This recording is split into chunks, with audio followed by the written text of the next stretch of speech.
Penicillium के बाद में वो है पेजाइजा। ठीक है, तो सबसे पहले हम इसका अगर सिस्टमेटिक पोजीशन देखते हैं तो पेजाइजा जो है आपका वो आता है किंगडम वही माइकोटा या माइसिटी के अंदर, है ना, डिवीजन यूमाइकोटा, ठीक है, एमेस्टिकोमाइकोटिना।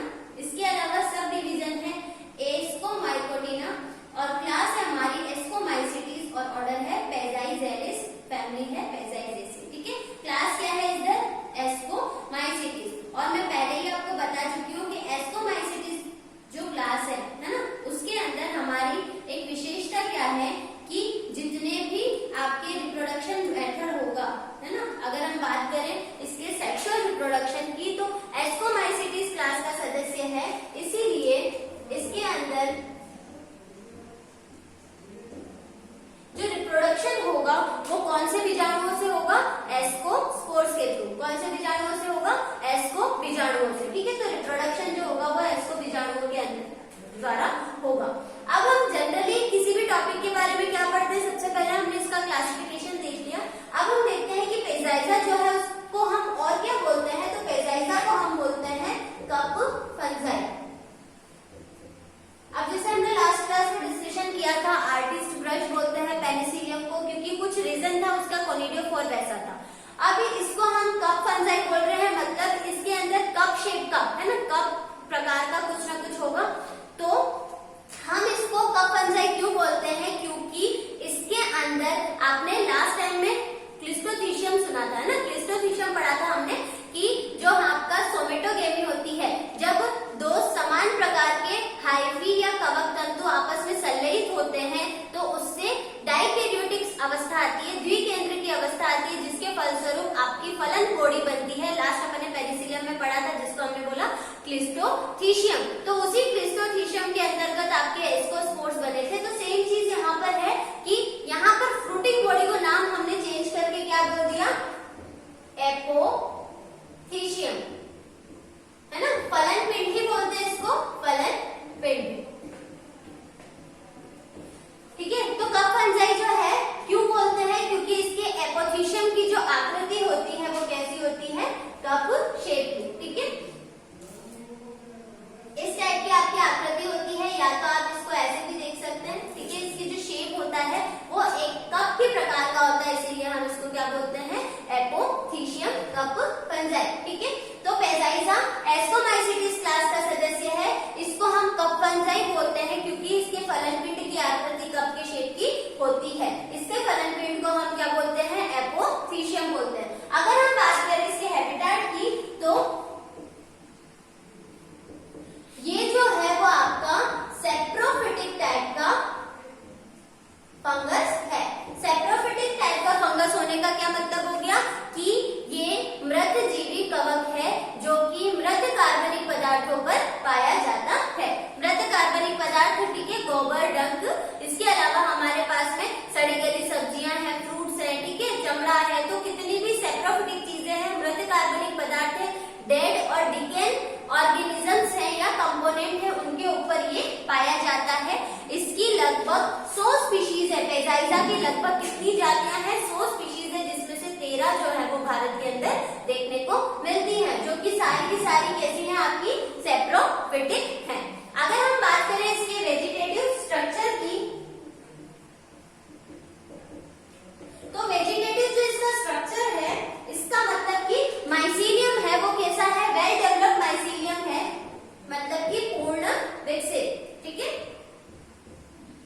इसके अलावा इसका जो माइसीलियम है वो है ब्रांच्ड, पेरेनियल, ठीक है, ब्रांच्ड पेरेनियल। उसके अलावा है सेप्टेड, सब टर्म का मतलब मैं बता रही हूँ आपको, यूनिन्यूक्लिएटेड। ठीक है, अब देखो क्या लिखा है, इसका जो वेजिटेटिव स्ट्रक्चर है वो कैसा है, वेल डेवलप्ड है। वेल डेवलप्ड होने का मतलब क्या है, पूर्ण विकसित है। माइसीलियम, वेजिटेटिव स्ट्रक्चर में हमेशा हम किसके बारे में बात करते हैं, इसके माइसीलियम के बारे में। तो इसका जो माइसीलियम है वो पूरी तरीके से विकसित माइसीलियम है, जो कि कैसा है, ब्रांच्ड है। ठीक है, शाखित है। ब्रांच या फिर शाखित होने का मतलब कि इसके माइसीलियम के अंदर बहुत सारी शाखाएं जो होती है वो देखने को मिलती है। माइसीलियम जो होता है उसको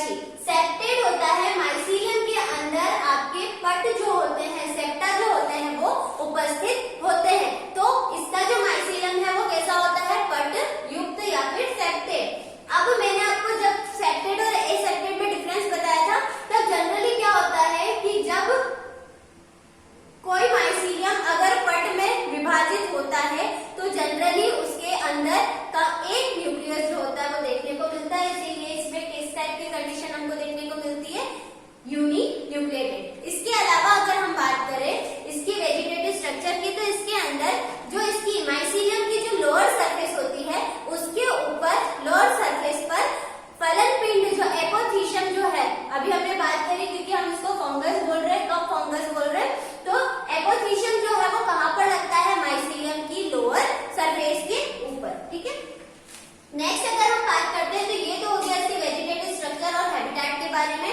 हम पढ़ रहे हैं पेजाइजा जो कि एस्कोमाइसीटीज क्लास का सदस्य है, जिसका दूसरा नाम कप फंजाई है क्योंकि इसके फलन पिंड या एपोथीशियम की आकृति कप शेप की होती है। ठीक है, इसके अलावा अगर हमने इसका हैबिटेट देखा तो सारी की सारी जो इसकी सो जातियां हैं, पूरे विश्व भर में इसकी सो जातियां मिलती हैं, जो सारी की सारी मृत जीवी हैं, सेप्रोफिटिक हैं, जो कि मृत कार्बनिक पदार्थों पर पाई जाती है, डेड और डिके और कंपोनेंट्स पर।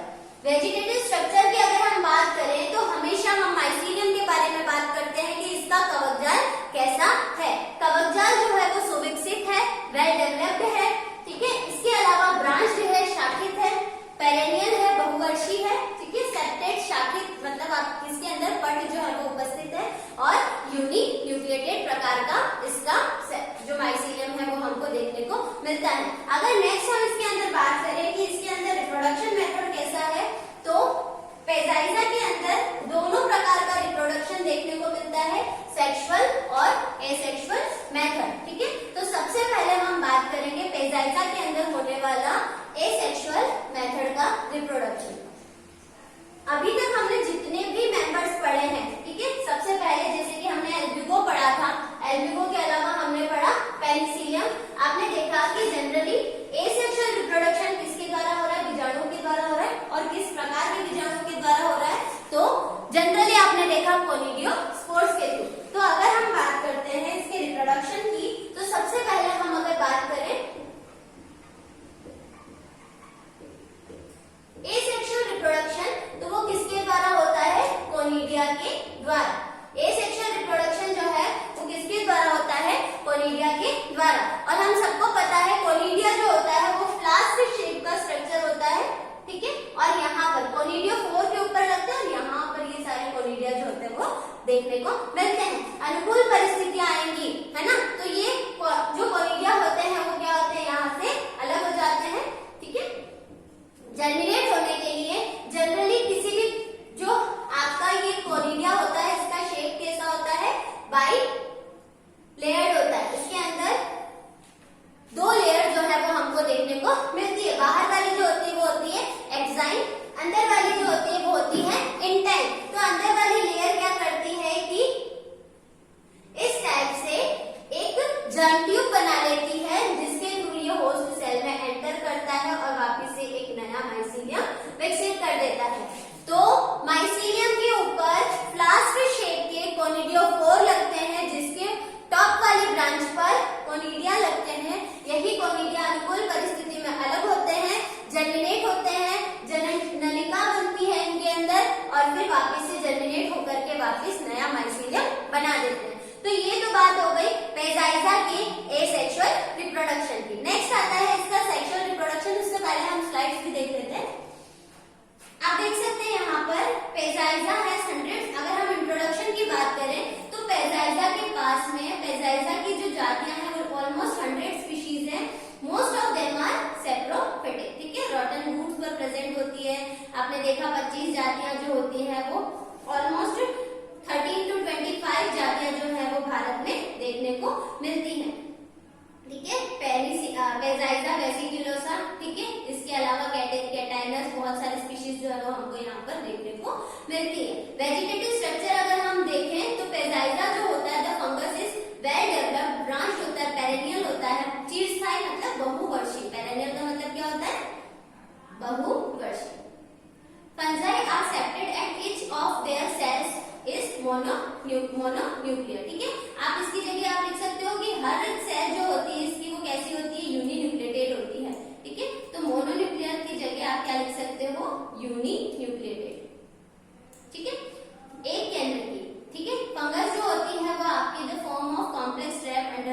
should absorb the nutrition, ठीक है। अब ये जो होता है आपका जो आपका पैराइजा है, ये एक ऐसा मेंबर है जो आपकी कहाँ पर डेड और डिकेन ऑर्गेनिज्म पर पाया जाता है, ठीक है। ओनली द एपोफिशिया developed on the lower surface, है ना। अब यहाँ पर मैंने आपको क्या बताया था कि इसकी लोअर सरफेस के ऊपर एक स्ट्रक्चर बनता है, एक फलन पिंड बनता है जिसको हम बोलते हैं एपोफिशियम, ठीक है। कहाँ पर? लोअर सरफेस पर। आप देख सकते हैं कि पैराइजा का डायग्राम है, ठीक है। ये कप शेप का आपका एक फंगस है, ठीक है। तो इसकी आकृति ये क्या है? इसका एपोफिशियम, ठीक है। ये आपका पैराइजा का डायग्राम है। नेक्स्ट आपका आता है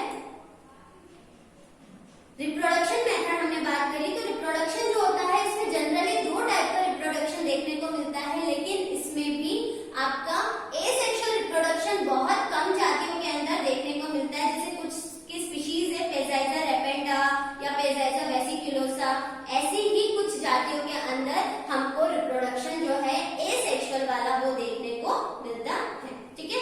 अगर हम बात करें नेक्स्ट, तो एसेक्सुअल रिप्रोडक्शन जनरली किसके द्वारा, मतलब मैंने बताया कि बहुत कम जातियों के अंदर एसेक्सुअल रिप्रोडक्शन जो है वो देखने को मिलता है, जैसे रेपेंडा और ये सारी स्पीशीज है। तो कोनिडिया के अलावा अगर किसी और कोई स्पोर्स है तो वो है क्लेमाइडो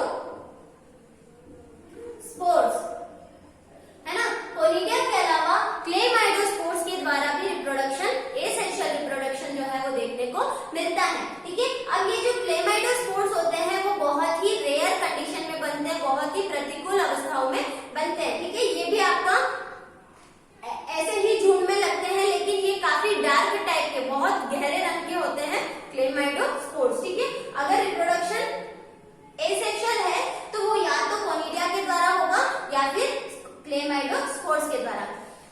नेक्स्ट अगर हम बात करें सेक्सुअल रिप्रोडक्शन की,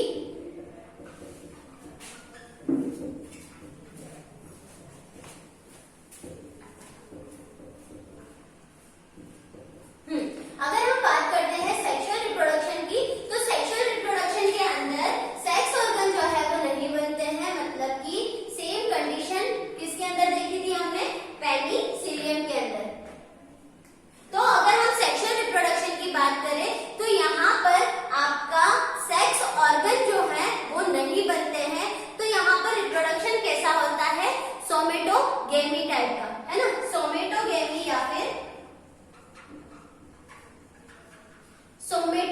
या फिर काय युग्मन, ठीक है। अब सोमेटोगेमी या फिर काय युग्मन क्या होता है कि जब दो समान प्रकार के कवक तंतु आपस में संलयित होते हैं, दो हाइफी जो है, दो हाइफी, समझ रहे हो, मतलब कि जो माइसीलियम होता है, माइसीलियम हाइफी से मिलकर बना होता है, तो वही कोई दो कवक तंतु आपस में संलयित हो, ठीक है।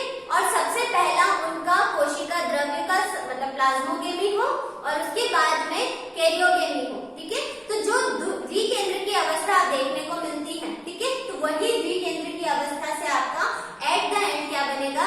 एस्पेजिनस हाइफी, ठीक है। सबसे पहले तो काय युग्मन हमको देखने को मिलता है, उसके बाद में हमको लोअर सरफेस पर किसकी, जो लोअर सरफेस की सेल्स होती हैं, ठीक है, वो फ्यूज होकर क्या बनाती है? डाई कैरियोटिक सेल्स बनाती, मतलब कि एक ही सेल के अंदर आपको दो न्यूक्लियस जो है वो देखने को मिलते हैं, ठीक है।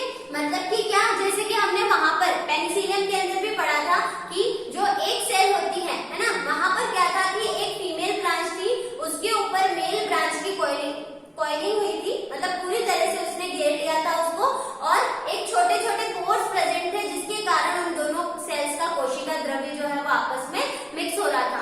और पहले प्लाज्मोगेमी और कैरियोगेमी, तो बाद में हम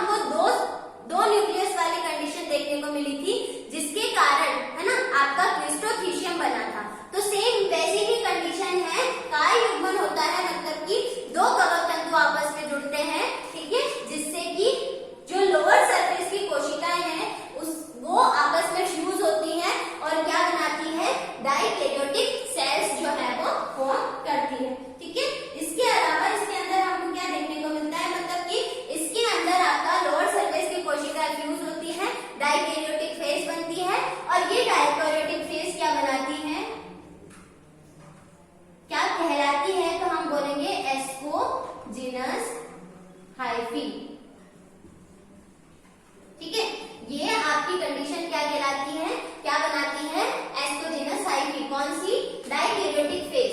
ठीक है, ये वहां पर वो डाइकैरियोटिक फेज जो है वो क्रिस्टोथीशियम बना रही थी, यहाँ पर एस्कोजिनस हाइफी। ठीक है, यहाँ पर जो डाइकैरियोटिक फेज है वो क्या बना रही है, एस्कोजिनस हाइफी। ठीक है, जिसके अंदर आपकी बहुत सारी एस्कस मदर सेल्स का फॉर्मेशन होता है। हम सेक्सुअल रिप्रोडक्शन पढ़ रहे हैं और सेक्सुअल रिप्रोडक्शन में सबसे पहला मैंने पॉइंट आपको क्या बताया कि इसके अंदर सेक्स ऑर्गन मतलब कि नर और मादा जननांग नहीं बनते हैं। तो ऐसी कंडीशन में क्या होता है कि जो मेल और फीमेल गैमेट नहीं बन रहे हैं, तो यहाँ पर जो सेक्सुअल रिप्रोडक्शन होता है वो कवक तंतुओं के आपस में जुड़ने से होता है। इसीलिए हमने इसको क्या बोला, सोमेटोगेमी।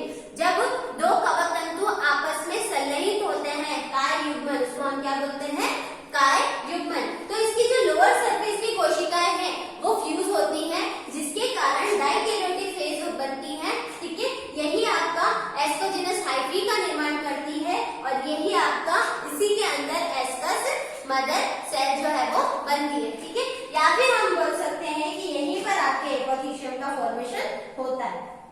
अगर हम बात करें इसके एपोथीशियम की, तो इसका जो एपोथीशियम होता है वो पूरी तरीके से कप शेप्ड होता है। ठीक है, तो यहाँ पर ऐसी कंडीशन में इसके पास में क्या क्या चीजें प्रेजेंट होती हैं, तो बहुत सारे एस्कस है ना,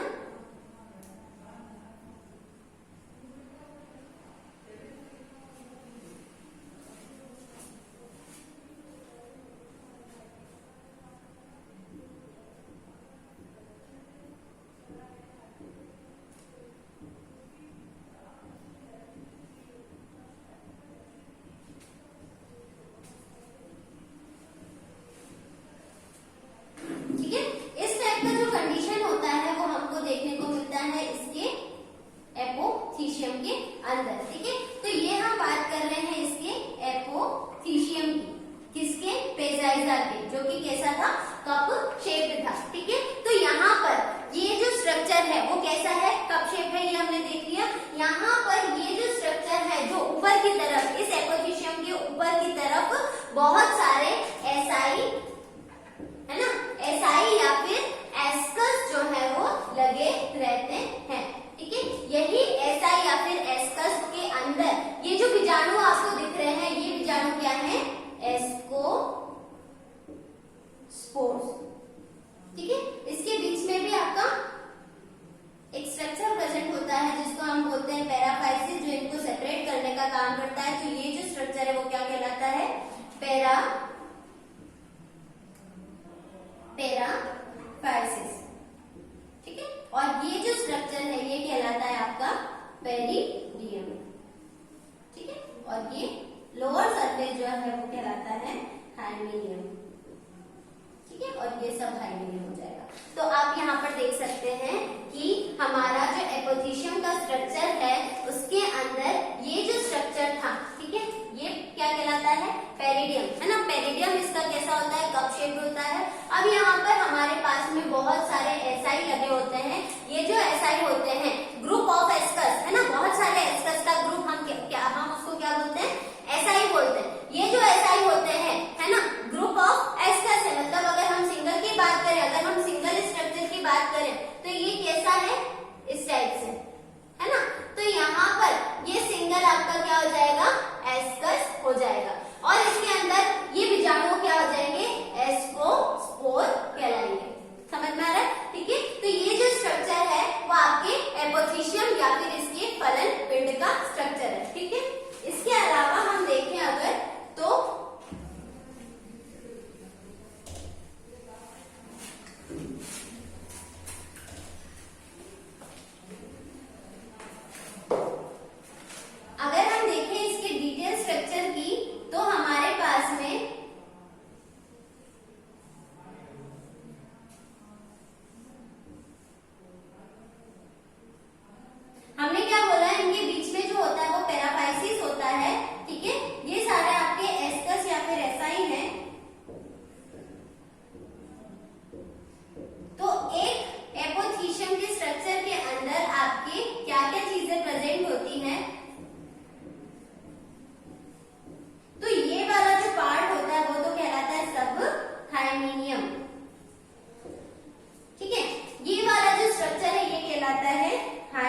वेजिटेटिव स्ट्रक्चर और रिप्रोडक्शन। रिप्रोडक्शन में हमने देखा सेक्सुअल, सबसे पहले हमने एसेक्सुअल रिप्रोडक्शन देखा जो कि बहुत कम जातियों के अंदर देखने को मिलता है, जैसे कि पेजाइजा, रेपेंडिटा, ठीक है। इसके अलावा एसेक्सुअल रिप्रोडक्शन जो है वो आपका या तो कोनिडिया के द्वारा होगा या तो क्लेमाइडो बीजाणुओं के द्वारा होगा। सेक्सुअल रिप्रोडक्शन जो है इसके अंदर सेक्स ऑर्गन जो है वो नहीं बनते हैं, तो सेक्स ऑर्गन नहीं बनेंगे तो सेक्सुअल रिप्रोडक्शन कैसे होगा? तो सेक्सुअल रिप्रोडक्शन होता है सोमेटोगेमस टाइप का। सोमेटोगेमस कॉपुलेशन भी हम इसको बोलते हैं, काय युग्मन। तो काय युग्मन का मतलब क्या है? जब दो समान प्रकार के कवक तंतु या हाइफी आपस में संलयित होते हैं तो ऐसी अवस्था में हमको क्या देखने को मिलता है कि इनका कोशिका द्रव्य और इनके न्यूक्लियस जो है वो कांटेक्ट में आते हैं, जिसके कारण द्विकेंद्र की अवस्था हमको देखने को मिलती है। तो ये जो द्विकेंद्र की अवस्था है डाइकैरियोटिक फेज है, ठीक है। उसी के कारण आपका क्या फॉर्म होता है? एपोथीशियम फॉर्म होता है, फलन पिंड फॉर्म होता है। अब ये एपोथीशियम क्या करता है कि एक एपोथीशियम के पास में जनरली दो मेन पार्ट होते हैं। सबसे नीचे वाले पार्ट को हम बोलते हैं हाइमीनियम और ऊपर वाले सबसे नीचे वाले पार्ट को हम बोलते हैं सब हाइमीनियम और ऊपर वाले पार्ट को हम बोलते हैं हाइमीनियम, ठीक है। अब हमारे पास में क्या स्ट्रक्चर बचता है कि जो एपोथीशियम था कप शेप का, ठीक है, उसकी वॉल को हमने बोला पेरिडियम, उसकी वॉल को हमने क्या बोला? पेरिडियम। तो इसके अपर सरफेस पर क्या होता है? बहुत सारे एस्कस जो है वो लगे रहते हैं जो कि पैराफाइसिस के थ्रू डिवाइडेड रहते हैं। ये जो बीच वाला स्ट्रक्चर है वो क्या कहलाता है? पैराफाइसिस कहलाता है। अब ये जो एस्कस हैं इसके अंदर बनने वाले बीजाणुओं को हम क्या कहते हैं? तो एस्कोस्पोर्स इनको हम कहते हैं। तो जब भी ये अंदर वाले बीजाणु बाहर निकलेंगे और अनुकूल अवस्था में इनका जर्मिनेशन होगा तो ये क्या करेंगे? एस्कोस्पोर्स बाहर निकल के जर्मिनेट होकर के वापस से नया माइसीलियम बना देंगे। तो ऐसी जो कंडीशन है वो क्या कहलाती है? आपकी सेक्सुअल रिप्रोडक्शन। तो ये सेक्सुअल रिप्रोडक्शन का मेथड है किसके अंदर? पेजाइजा के अंदर। नेक्स्ट चीज जो है हमारे पास में इसके अंदर आप यहाँ पर पीपीटी के अंदर भी देख सकते हैं सेक्सुअल रिप्रोडक्शन, सबसे पहले एसेक्सुअल रिप्रोडक्शन है। तो ये आपका पेजाइजा में बहुत कम स्पीशीज के अंदर दे रखा है, कुछ एग्जांपल दे रखे हैं यहाँ पर, ठीक है। तो फंगस जो होता है वो कोनिडिया फॉर्मेशन, अगर एसेक्सुअल रिप्रोडक्शन हो रहा है तो किसके थ्रू होगा? या तो कोनिडिया फॉर्मेशन होगा, ठीक है, फिर कोनिडियोफोर पर लगे रहेंगे। पूरी स्टोरी वही है जो आपके हर किसी में मोस्ट ऑफ केसेस में जो एसेक्सुअल रिप्रोडक्शन है वो आपकी कोनिडिया के द्वारा ही होता है, ठीक है। नेक्स्ट अगर हम बात करते हैं तो कोनिडिया जो होते हैं, ठीक है, कोनिडियोफोर पर लगे रहते हैं, टॉप पर बहुत सारे कोनिडिया सरफेस, ठीक है, इलोंगेटेड थीन पोल के होते हैं, formed from germination undergo favourable. जैसे ही फेवरेबल कंडीशन आएगी इनका जर्मिनेशन होगा, ठीक है। सेक्सुअल रिप्रोडक्शन की अगर हम बात करें तो सेक्सुअल रिप्रोडक्शन के अंदर आपके गैमेट्स जो सेक्स ऑर्गन्स या गैमेट्स जो होते हैं उनका फॉर्मेशन नहीं होता है। तो सेक्सुअल रिप्रोडक्शन के अंदर क्या होता है? तो ये सारी कंडीशन गैमेटिक सेल्फ कपलिंग जो होती है, या फिर हम इसको क्या बोल सकते हैं? सोमेटोगेमी, ठीक है। नेक्स्ट जो कंडीशन है हमारी एपोथीशियम, आप यहाँ देख सकते हैं एपोथीशियम के बारे में। तो the SIR arrange in the mutually parallel, है ना, मतलब जो एसआई होते हैं वो पैरेलली जो है अरेंज देखने को मिलते हैं हमको विद इन द एपोथीशियम, ठीक है। फिलामेंट्स और सेसाइल होता है 1 to 10 सेंटीमीटर का। यूजुअली जो है वो इसके अंदर बैंड होते हैं on seeing the longitudinal cut off following, मतलब जब भी हम इसके लॉन्जिट्यूडिनल कट देखते हैं तो हमारे पास में ये पार्ट जो है वो देखने को मिलते हैं। हाइमीनियम, सब हाइमीनियम और जो एक्सिप्यूलम, मतलब कि जो नीचे वाला आशय है ना, पूरा के पूरा जो कप शेप का, उसको हम क्या बोलते हैं? एक्सिप्यूलम। नेक्स्ट हमारे पास में आता है, आप स्ट्रक्चर देख सकते हैं, ये पूरा के पूरा जो एपोथीशियम है पैराफाइसिस, ठीक है, ये आपका पूरा ये स्ट्रक्चर है कप शेप का, ठीक है। यहाँ पर आपका पैराफाइसिस न्यूक्लियर है ना, न्यूक्लियर का फ्यूजन होता है और जाइगोट है, मियोसिस होगा, ठीक है, मैच्योर एस्कस बनेंगे, हाइमीनियम लेयर है ना, एस्कोजिनस हाइफी, एंथेरिडियम, एस्कोगोनियम, ठीक है, मेल और फीमेल ब्रांच का फ्यूजन होता है, लेकिन वो आपका ब्रांच का फ्यूजन होता है, गैमेट्स का फ्यूजन नहीं होता है। नेक्स्ट हमारे पास में है, अगर हम इसके रिप्रोडक्शन की लाइफ साइकिल की बात करें तो एंथेरिडियम, एस्कोगोनियम, ठीक है, ब्रांचेस का फ्यूजन हो रहा है, मेल और फीमेल गैमेट का फ्यूजन नहीं हो रहा है, ठीक है। इसके बाद में ट्राइकोकाइन, ठीक है, इसके बाद में बाइन्यूक्लिएटेड हाइब्रिड है ना, जो द्विकेंद्र की अवस्था आती है, देन आपका क्या होता है इसके अंदर, तो सोमेटोगेमी, ठीक है, फ्रूटिंग बॉडी, मतलब पूरी तरीके से एपोफिशियम बन गया और एपोफिशियम के अंदर ही आपके एस्कोस्पोर बनेंगे और ये एस्कोस्पोर क्या करेंगे, नया हाइब्रिड जो है वो जनरेट करेंगे। तो नेक्स्ट अगर हम इसकी लाइफ साइकिल की बात करें तो लाइफ साइकिल के अंदर हमको क्या क्या चीजें देखने को मिलेंगी, तो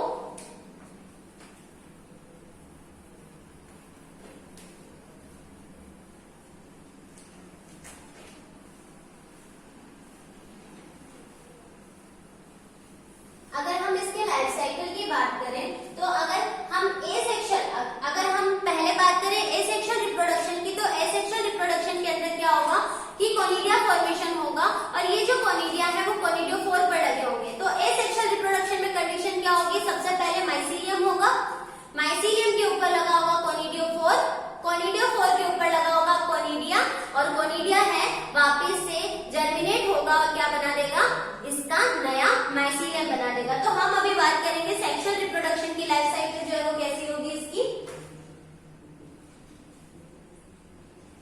लाइफ साइकिल ऑफ पेजाइजा, ठीक है। तो सबसे पहले अगर हम बात करें कि पेजाइजा जो है उसका माइसीलियम है,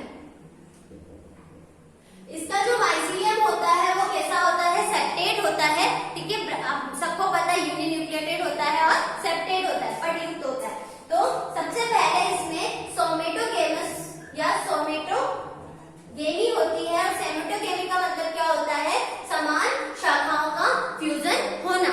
नेक्स्ट अगर चीज हम देखते हैं तो सबसे पहले पेयरिंग ऑफ न्यूक्लियाई, क्या होगा, पेयरिंग ऑफ न्यूक्लियाई, मतलब कि न्यूक्लियस की पेयरिंग होगी, जोड़े बनेंगे, ठीक है, फ्यूजन नहीं हो रहा है अभी, केवल न्यूक्लियस के जोड़े बन रहे हैं। इसका मतलब क्या हो गया, द्विकेंद्र की अवस्था का निर्माण होगा। तो सेल कैसी हो जाएगी, डाइकैरियोटिक सेल कहलाएगी। जब भी किसी सेल के अंदर n+n वाली कंडीशन है तो ऐसी सेल को हम क्या बोलते हैं, डाइकैरियोटिक फेज, क्योंकि इसके अंदर अभी तक केवल साइटोप्लाज्म का फ्यूजन हुआ है, ये बोल सकते हैं न्यूक्लियस का फ्यूजन अभी तक नहीं हुआ है। तो ऐसी सेल्स को हम क्या बोलते हैं, डाइकैरियोटिक फेज। अगर हम नेक्स्ट इसके अंदर बात करें तो ये जो डाइकैरियोटिक सेल है वो क्या बनाती है, एस्कोजिनस हाइफी का फॉर्मेशन करती है, ठीक है।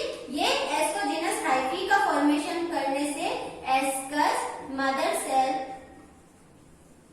बनाएगी, है ना, द्विकेंद्र की। हमेशा ये मदर टर्म कहीं पर भी आएगा तो वो कैसा होगा, 2n होगा, ठीक है। अब इसी मदर सेल से इन शॉर्ट एपोथीशियम का फॉर्मेशन होगा, ठीक है, इसी से आपका क्या बनेगा, एपोथीशियम बनेगा, फलन पिंड जो है वो बनेगा। देन क्या होगा इसके अंदर, कैरियोगेमी, ठीक है, कैरियोगेमी के बाद यहाँ पर जो प्रोसेस होगी वो क्या कहलाएगी, कैरियोगेमी, ठीक है। अब कैरियोगेमी की कंडीशन के बाद एपोथीशियम का निर्माण होता है, जिसके अंदर आपके एस्कस बनते हैं, जिसके मियोसिस से क्या बनेगा, एस्कोस्पोर्स का फॉर्मेशन होगा। यहाँ तक हमने एपोथीशियम के स्ट्रक्चर में भी देख लिया था कि सबसे पहले माइसीलियम था, माइसीलियम के अंदर सोमेटोगेमी हुई, काई युग्मन हुआ और ऐसी कंडीशन में क्या हुआ, ऐसी कंडीशन में क्या होगा कि जो आपका माइसीलियम है उसके हाइफी आपस में जुड़ेंगे, पेयरिंग होगी न्यूक्लियस की, केंद्रकों का क्या होगा, पेयरिंग होगी, दो के जोड़े बनेंगे और इस कंडीशन को हम बोलते हैं डाइकैरियोटिक सेल। अब ये डाइकैरियोटिक सेल के अंदर क्या फॉर्म करेगा, एस्कोजिनस हाइफी, जो कि क्या फॉर्म करेगा, एस्कस मदर सेल। अब इसी एस्कस मदर सेल में आपका कैरियोगेमी के साथ में क्या फॉर्म होगा, एपोथीशियम। अब एपोथीशियम से सारी स्टोरी क्लियर है कि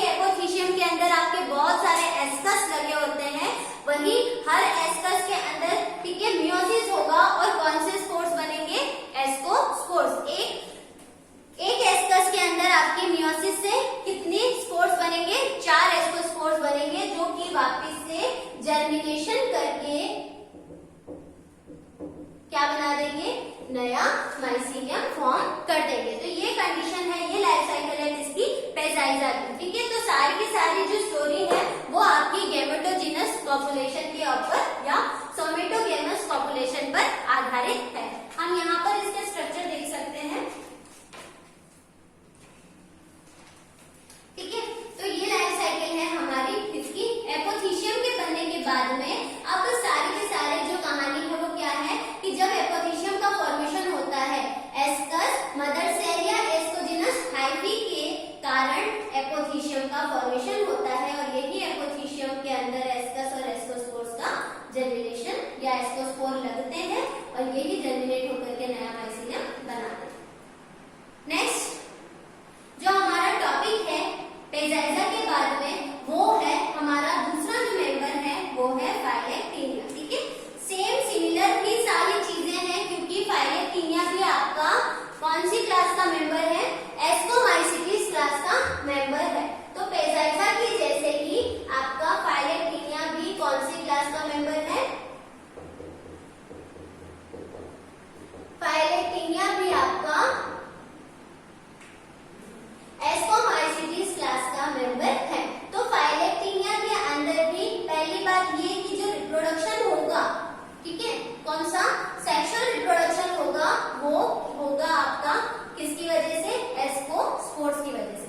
जैसा कि अपन ने यहाँ पर देखा कि जो एस्कोस्पोर्स थे पेजाइजा के अंदर, जो एस्कोस्पोर्स का फॉर्मेशन कैसे हो रहा था, पेजाइजा के अंदर जो एस्कोस्पोर बन रहे थे वो एक स्पेशल स्ट्रक्चर के अंदर बन रहे थे जिसको हमने बोला एपोथीशियम। ठीक है, एपोथीशियम के अंदर एस्कोस्पोर्स का निर्माण फॉर्मेशन जो है वो हो रहा था।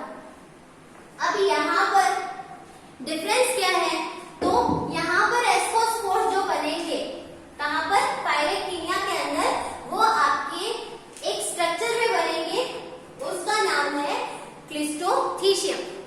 क्लिस्टोथीशियम के बारे में पेनिसिलियम के अंदर हमने पढ़ा था कि जो क्लिस्टोथीशियम है वो फ्रूटिंग बॉडी होती है, उसका भी निर्माण एस्कस हाइफी या एस्कोजिनस हाइफी के द्वारा ही होता है। तो जनरली अगर हम बात करें फाइलेक्टिनिया की, तो यहाँ पर इसका क्लासिफिकेशन आप देख सकते हैं कौन सी क्लास का मेंबर है, तो फाइलेक्टिनिया जो है वो आपका एस्कोमाइसीटीज क्लास का सदस्य है। ठीक है, नेक्स्ट अगर हम बात करें हैबिटेट की, तो आप देख सकते हैं कि फाइलेक्टिनिया आपका एक ऐसा फंगस है जो कि सेमी एंडो पैरासाइट है। फाइलेक्टिनिया जो है वो क्या है, सेमी एंडो पैरासाइट। अब क्या होता है सेमी एंडो पैरासाइट, मतलब कि पैरासाइट टर्म का मतलब क्या होता है, परजीवी। परजीवी का मतलब होता है कि ऐसे ऑर्गेनिज्म जो अपनी पूरी जो लाइफ है वो लिविंग ऑर्गेनिजम्स के ऊपर, लिविंग ऑर्गेनिजम्स को इन्फेक्ट करके बिताते हैं। ठीक है, तो मतलब कि हमको पता है कि सारे के सारे फंगस जो होते हैं वो आपके हेटेरोट्रॉफिक होते हैं, विषम कोषी होते हैं, क्योंकि ये अपना फूड फॉर्मेशन नहीं कर सकते, भोजन के लिए हमेशा ये दूसरों पर आश्रित रहते हैं। तो या तो अगर हेटेरोट्रॉफिक है तो या तो फंगस होगा सेप्रोफिटिक टाइप का, मृत कार्बनिक पदार्थों से पोषण लेगा या फिर जीवित जीवों से पोषण लेगा। तो फाइलेक्टिनिया जो है वो आपका सेमी एंडो पैरासाइट है, जो कि पैरासाइट का होने का मतलब क्या है कि ये लिविंग या सजीव के ऊपर, सजीव के द्वारा पोषण प्राप्त करेगा। ठीक है, तो सेमी एंडो पैरासाइट ये किसी भी जो जाति होती है, होस्ट होता है, उसके इंटरसेल्युलर स्पेस में जाकर के मेसोफिल कोशिका है ना, पत्ती जो होती है लीफ की होती है, लीफ के अंदर मेसोफिल सेल्स होती है, पर्ण मध्योतक कोशिकाएं जो होती हैं वहां पर जाकर के अपने होस्टेरिया के थ्रू पोषण जो है वो प्राप्त करता है। ठीक है, तो आप देख सकते हैं कि ये भी आपका है ना, अगर ये आप लिविंग जीवों के अंदर रह रहा है, सजीवों के अंदर रह रहा है, तो वहां पर रोग भी उत्पन्न करता है। तो पत्तियों की अपर और लोअर सरफेस पर पाउडरी है ना, व्हाइट कलर का पाउडरी स्ट्रक्चर फॉर्म करता है। इसी कारण ये जो डिजीज होती है इसको हम बोलते हैं पाउडरी मिल्ड्यू डिसीज। हम देखेंगे ये किस टाइप की होती है, इसके 100 होस्ट जो है वो देखने को मिलते हैं। ये ओरिजिनल स्ट्रक्चर है फाइलेक्टिनिया का, आप देख सकते हैं कि ये जो स्ट्रक्चर है ब्लैक ब्लैक है ना, ये वाला, ये जो स्ट्रक्चर है गोल काला, ये जो है आपका क्लिस्टोथीशियम कहलाता है। तो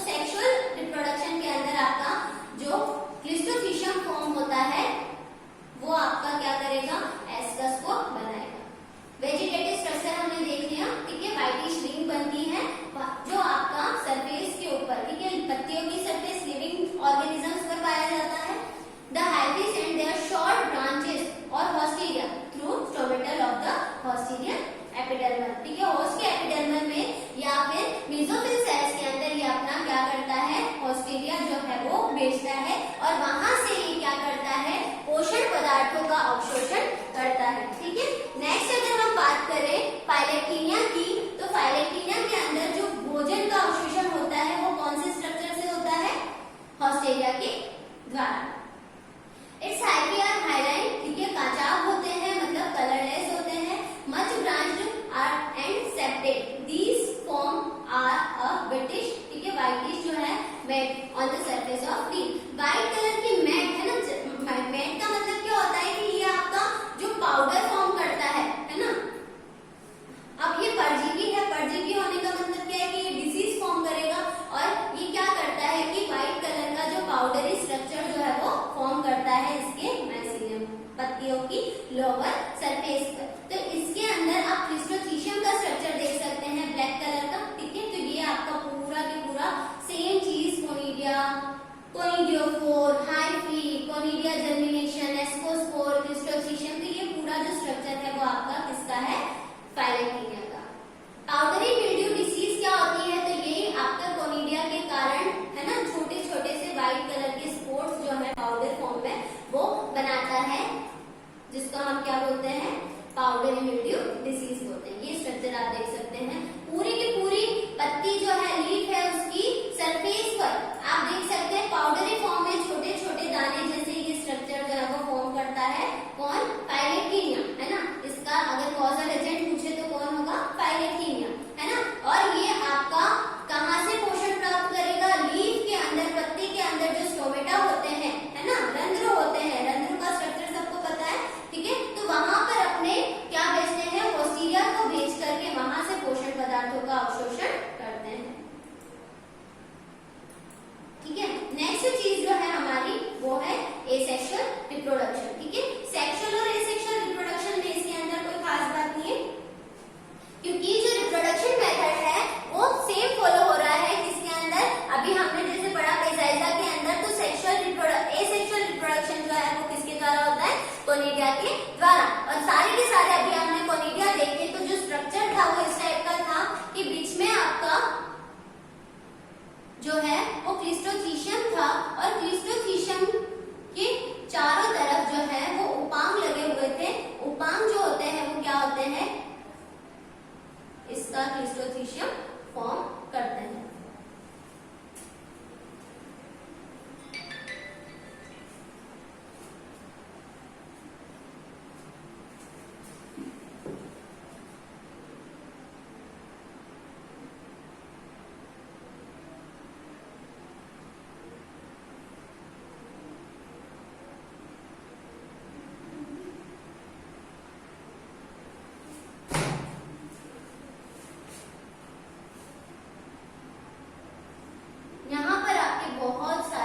बने होंगे, एस्कस बने होंगे, जो कि आपके एट द एंड क्या फॉर्म करेंगे, एस्कजिनस हाइफी। अगर हम बात करें इसकी हाइफी की, तो इसके हाइफी का स्ट्रक्चर कुछ इस प्रकार से होता है, जिसके अंदर एसेक्सुअल रिप्रोडक्शन करने के लिए जो है आपके बहुत सारे कोनिडिया जो होते हैं वो लगे हुए होते हैं, ठीक है। तो ये कोनिडिया जो है वो आपके इसी के हाइफी के ऊपर लगे होते हैं, ठीक है। और सेक्सुअल रिप्रोडक्शन जो है वो इस स्ट्रक्चर के थ्रू होता है। यहाँ हर जगह आपके क्या फॉर्म होंगे, तो एस्को या एस्कस, ठीक है। तो ये वाला जो स्ट्रक्चर है वो क्या कहलाता है, इसका क्लिस्ट्रोथीशियम, इसकी फलन पिंड, फलन बॉडी, और ये क्या कहलाता है, एस्कस कहलाता है। तो एट द एंड जब इसमें जर्मिनेशन होगा, ये मैच्योर एस्कस होगा, तो मैच्योरेशन के अंदर इसमें क्या बनने लग जाएंगे, बहुत सारे स्पोर्स का फॉर्मेशन होने लग जाएगा। और ये जो स्पोर्स हैं वो कौन से स्पोर्स बनेंगे, एस्कोस्पोर्स, ठीक है। तो यही आपका अगर रिप्रोडक्शन इनके द्वारा हो रहा है, ये क्या है, कोनिडिया, है ना, ये क्या है, कोनिडियो फोर, ये क्या है, इसका हाइफी, ठीक है। कवक तंतु, ये सब क्या है, इसकी हाइफी। अगर कंबाइंडली हम बोले तो ये क्या बनाते हैं, माइसीलियम बनाते हैं। तो अगर रिप्रोडक्शन इन कोनिडिया के द्वारा हो रहा है तो वो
हाइफी बनाती है, जो कि एक संरचना बनाती है फलन पिंड, जिसको हम बोलते हैं क्लिस्टोथीशियम। इसी क्लिस्टोथीशियम से अंदर एट द एंड हमारे पास में एस्कोस्पोर्स प्राप्त होते हैं, और यही एस्कोस्पोर्स जो है वो जर्मिनेट होकर के क्या बना देते हैं, नया माइसीलियम बना देते हैं। तो इस प्रकार से सेक्सुअल और एसेक्सुअल रिप्रोडक्शन देखने को मिलता है हमको फाइलेक्टिनिया के अंदर। फाइलेक्टिनिया के बारे में खास बात क्या है, तो फाइलेक्टिनिया जो है आपका सेमी एंडोपैरासाइट है, अर्ध अंडः परजीवी है। ये जो होस्ट होता है वो लिविंग होस्ट होता है। ये इसके ऑलमोस्ट हम बोलते हैं 100 से ज्यादा परजीवी है, परपोषी है सॉरी। तो परपोषी के अंदर जो पत्ती है ना, उसके स्टोमेटल है ना, स्टोमेटा क्या होते हैं, रंध्र जो होते हैं जिसके थ्रू वो क्या करती है, ट्रांसपिरेशन करती है। इस टाइप का है ना स्ट्रक्चर होता है। तो परपोषी के अंतराकोशिक स्थानों पर क्या करती है, ये अपने होस्टिरिया भेजती है, और होस्टिरिया भेज करके पोषण का अवशोषण मतलब पोषण जो है वो लेती है, और पत्ती की लीफ की अपर और लोअर सरफेस पर पाउडरी स्ट्रक्चर में डिसीज उत्पन्न करती है, जिसको हम बोलते हैं पाउडरी मिल्ड्यू डिसीज। और वेजिटेटिव स्ट्रक्चर हमने देख लिया, यूनिन्यूक्लिएटेड या मल्टीन्यूक्लिएटेड हो सकता है। और हम अगर बात करें इसके रिप्रोडक्शंस की, तो एसेक्सुअल और सेक्सुअल रिप्रोडक्शन मेथड हमको देखने को मिलता है। यहाँ पर आप देख सकते हैं सेक्सुअल रिप्रोडक्शन। एसेक्सुअल रिप्रोडक्शन जो है वो आपका किसके द्वारा हो रहा है, हाइलाइन है ना। जो कोनिडिया होते हैं वो हाइलाइन होते हैं, काचाप होते हैं, कलर लेस होते हैं, ठीक है, इनके अंदर कलर नहीं होता है। फिर आपके 2 लेयर हो सकते हैं। The outer layer is smooth है ना। अब हमने कोनिडिया का स्ट्रक्चर देखा था, वो कैसा होता है, बाई लेयर्ड होता है। जब कोनिडिया की 2 लेयर होती है, तो कोनिडिया की जो बाहरी लेयर होती है वो इस टाइप से रफ टाइप की होती है, ठीक है। ये वाली जो लेयर है जिसको हम क्या बोलते हैं, एक्साइन, वो रफ होती है इन कंपेयर टू इंटाइन। अंदर वाली लेयर को हम बोलते हैं इंटाइन, और बाहर वाली लेयर को हम क्या बोलते हैं, एक्साइन, ठीक है। तो ये कोनिडोफोर पर लगे होते हैं, वही जर्मिनेट होकर के क्या बना देंगे, वापिस से नया माइसीलियम बना देंगे। सेक्सुअल रिप्रोडक्शन आप देख सकते हैं, हेट्रोथेलिक होता है। हेट्रोथेलिक मतलब 2 अलग अलग हाइफी जो है वो फ्यूज होता है, ठीक है, क्लोजली लाइन हाइफी। फिर मेल गैमेटोजेनस एंथेरिडियम, और फीमेल जो होता है उसको हम क्या बोलते हैं, एस्कोगोनियम। तो मेल और फीमेल न्यूक्लियस का फ्यूजन ना होकर मेल और फीमेल ब्रांचेस का फ्यूजन होता है, जो कि हेट्रोथेलिक प्रकार की होती है। अलग अलग शाखाएं जो है वो होती है। जनरली समर के अंदर होता है ये एक्टोट्रॉफिक माइसीलियम, है ना। फिर कोनिडिया जो होते हैं वो आपके ड्यूरिंग सेक्सुअल रिप्रोडक्शन यंग आपका क्लिस्टोथीशियम, या फिर आपका क्या हो जाएगा, डिस्ट्रोथेलेक्टिया, ठीक है, डिस्ट्रोथेशिया starts developing on the ectophytic mycelium. The color of cleistothecium change white to black, generally white और ब्लैक कलर का होता है। एक क्लिस्टोथीशियम आप देख सकते हैं ब्राउन और ब्लैक कलर का स्ट्रक्चर होता है, बहुत सारी लेयर्स होती हैं और बहुत सारे अपेंडेजेस होते हैं। तो ये जो स्ट्रक्चर आप देख रहे हैं, ये स्ट्रक्चर क्या है, अपेंडेजेस है ना। तो इसी क्लिस्टोथीशियम में एट द एंड आपका वही पेरिडियम, ठीक है, उसके बाद में एस्कोगोनियम, हाँ एस्कोगोनियम, ठीक है, पेरिडियम, एस्कस और एस्कोजेनस हाइफी जो है वो बनते हैं, ठीक है। क्योंकि एट द एंड आपका क्या होगा कि इसके अंदर जो क्लिस्टोथीशियम का अगर हम स्ट्रक्चर देखेंगे तो इसके अंदर क्या होगा कि अगर हम पूरा के पूरा स्ट्रक्चर देखें तो ये अगर वॉल है क्लिस्टोथीशियम की, तो ये सारे जो एस्कस है या एसाइड है वो यहाँ पर इस फॉर्म में जमे रहते हैं, ठीक है, जिसके अंदर आपकी बहुत सारे एस्कोस्पोर्स देखने को मिलते हैं। तो ये जो हो जाएगी वो तो हो जाएगी वॉल ऑफ क्लिस्टोथीशियम, और ये सब क्या कहलाएंगे, एस्कस, और इनके अंदर क्या होंगे, तो एस्कोस्पोर्स। यही एस्कोस्पोर्स जर्मिनेट होंगे और नया माइसीलियम फॉर्म करेंगे, ठीक है। अगर लाइफ साइकिल की हम बात करें तो यहाँ पर आप देख सकते हैं कि ये पाउडरी मिल्ड्यू ऑन लीफ फाइलेक्टिनिया, मतलब माइसीलियम जो है उसका यहाँ से स्टार्ट होगा इसका क्लासिफिकेशन, ठीक है। कोनिडियोफोर, कोनिडिया, जर्मिनेशन, वापस से नया माइसीलियम, यहाँ पर आपका हो जाएगा जर्मिनेशन, ठीक है, यहाँ से स्टार्ट हो रहा है एंथेरिडियम, एस्कोगोनियम, न्यूक्लियस, ठीक है। फिर आपका एस्कोगोनियम डाइकैरियोटिक फेज बनी, है ना, आपका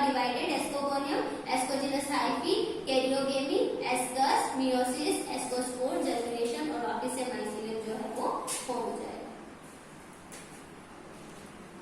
लास्ट एक छोटा सा टॉपिक है हमारे सिलेबस के अंदर, recent development in molecular system of fungi. ठीक है, तो ये जनरली क्या है कि फंजाई जो है वो बहुत ज्यादा अफेक्ट करती है इसको, हमारे प्लांट्स को, क्योंकि फंजाई जो होती है वो मोस्टली पैरासिटिक नेचर की होती है, और पैरासिटिक नेचर का होने के कारण ये जो प्लांट्स होते हैं, बहुत सारे प्लांट जो होते हैं उनको क्या करती है, इन्फेक्टेड करती है। उसकी पत्तियां है ना, लीफ है, उन सबसे क्या करती है, न्यूट्रिशन ले लेती है और क्या करती है, उनके अंदर डिसीज कॉज करती है। तो जितने भी फंजीसाइड्स हैं उनका यूज करके हमको at the and in plants को फ्री करना है, डिसीज फ्री करना है, जिसके कारण इनकी ग्रोथ जो है वो हो सके। तो इसके अंदर रिसेंट एडवांटेजेस हम क्या यूज कर सकते हैं, तो डीएनए जो टेक्निक है ना, या पॉलीमरेज चेन रिएक्शन है, कुछ ऐसी मॉलिक्यूलर लेवल की टेक्निक्स के थ्रू हम क्या कर सकते हैं, इनको डिसीज फ्री बना सकते हैं, या फिर प्लांट्स के अंदर फंगस का जो रोल है, जो इन्फेक्शन है, उसको कम कर सकते हैं। तो अगर हम यहाँ पर देखें, at present 1.5 million species of fungi are जो है अभी तक यहाँ पर एस्टिमेटेड है। ठीक है, among these less than 5% have been described, मतलब नॉर्मली 5% स्पीशीज जो है उनकी अभी तक डिस्क्रिप्शन हमें प्राप्त है। Many fungus species cause disease in plants. These disease cause major economic infection, है ना, production losses और in the agriculture industries worldwide. इनके कारण बहुत ज्यादा नुकसान हमको फेस करना पड़ता है। Monitoring plant health and detecting the pathogen early, ठीक है, मतलब पहले ही हमको उसके पैथोजन के बारे में पता लग जाए, are essential to reduce disease spread and facilitate effective management practices। मतलब कि अगर हमको पहले ही पता चल जाए इन पैथोजेंस के बारे में, तो हमको डिजीज फ्री प्लांट बनाने में, डेवलप करने में ज्यादा प्रॉब्लम नहीं आती। DNA based methods now provides essential tool for accurate plant disease diagnosis. ठीक है, आप देख सकते हैं यहाँ पर polymerase chain reaction, DNA barcoding, RNA sequencing, ये सारे कुछ मेथड्स हैं, ये सारी कुछ आपकी जो मैकेनिज्म है जिसके कारण हम जो है उनकी डीएनए की सीक्वेंसिंग का पता लगा सकते हैं, उनके नाइट्रोजनस बेसिस की सीक्वेंसिंग पता लगा सकते हैं, एमिनो एसिड की सीक्वेंसिंग का पता लगा सकते हैं कि हमारे पास में जो टोटल 20 एमिनो एसिड्स होते हैं उनकी सीक्वेंसिंग कैसी है। ठीक है, तो इन सब चीजों का इन प्लांट्स को डिसीज फ्री बनाने के लिए या फिर इकोनॉमिक रूप से इम्पोर्टेंट आपके प्लांट डेवलप करने के लिए ये सारी टेक्निक्स जो है मॉलिक्यूलर लेवल की वो यूज करना जो है वो वही क्या कहलाता है, रिसेंट एडवांटेजेस कहलाता है। In molecular techniques for diagnosis the fungus causing plant disease are caused in the review. मतलब कि जो आपकी recent advantage in molecular techniques है ना, ये सारी डीएनए से रिलेटेड, आरएनए से रिलेटेड जितनी भी टेक्निक्स है, पीसीआर है, तो ये सारी चीजें करने से हमको डिजीज फ्री रेजिस्टेंस या डिजीज रेजिस्टेंस प्लांट जो है वो प्राप्त करना है। ठीक है, तो आज का हमारा जो लेक्चर था वो काफी लंबा था, क्योंकि इसके अंदर हमने दो मेंबर जो थे पेजाइजा और फाइलेक्टिनिया के बारे में डिस्कशन किया, और हमने देखा कि डिजीज फ्री प्लांट बनाने के लिए जो रिसेंट एडवांटेजेस हैं किसके, फंगस से रिलेटेड, वो क्या क्या है। ठीक है, तो इस हिसाब से हमारी जो फर्स्ट यूनिट थी वो कंप्लीट होती है। फर्स्ट यूनिट के अंदर हमने फंगस के बारे में कंप्लीट स्टडी करी, उनका जनरल कैरेक्टरिस्टिक्स देखा, उनका क्लासिफिकेशन देखा, माइकोराइजा देखा, उसके अलावा हमने 4 मेंबर्स की स्टडी करी, टाइप स्टडी जो थी एल्ब्यूगो, पेजाइजा, फाइलेक्टिनिया और आपका एल्ब्यूगो, पेजाइजा, फाइलेक्टिनिया और पेनिसिलियम, और उसके अलावा एक छोटा सा टॉपिक जो था recent advantages in molecular system of fungus. ठीक है।